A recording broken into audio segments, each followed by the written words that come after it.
what do we think of the hair? I just love Filipino food.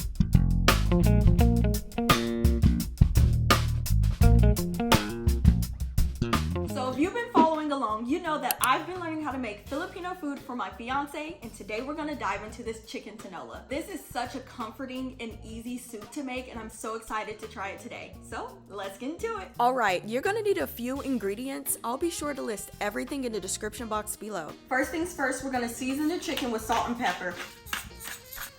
Then you're gonna set it aside and begin chopping your veggies. So for this recipe, you can use green papaya or sayote. I'm gonna be using green papaya.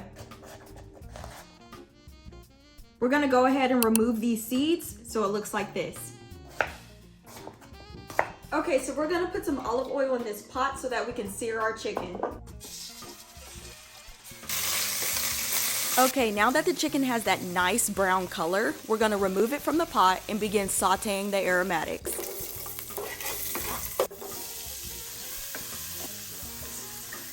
Now we're gonna add our chicken right back into the pot. It smells so good in here, y'all. I'm telling you. Ginger, garlic, onion, the smells are just going crazy right now. I'm gonna pour this juice in there too. More flavor, right? Right here I've got 4 cups of water. Let's make it 6. Here we go. Go in with 1 chicken cube and some fish sauce.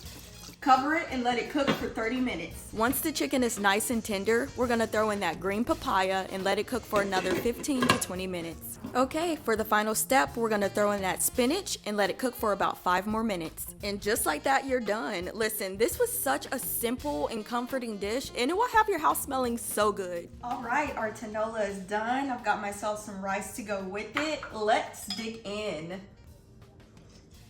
Wow. Oh, this is so good. And it's a rainy day. This is a perfect soup for a rainy day, or if you just need a comfort soup. It is so good, y'all. Okay, me and my fiance are about to dig in. As always, if you like this video, please give it a huge thumbs up and be sure to subscribe so you know the next time I make a Filipino dish. Bye, y'all. Mwah.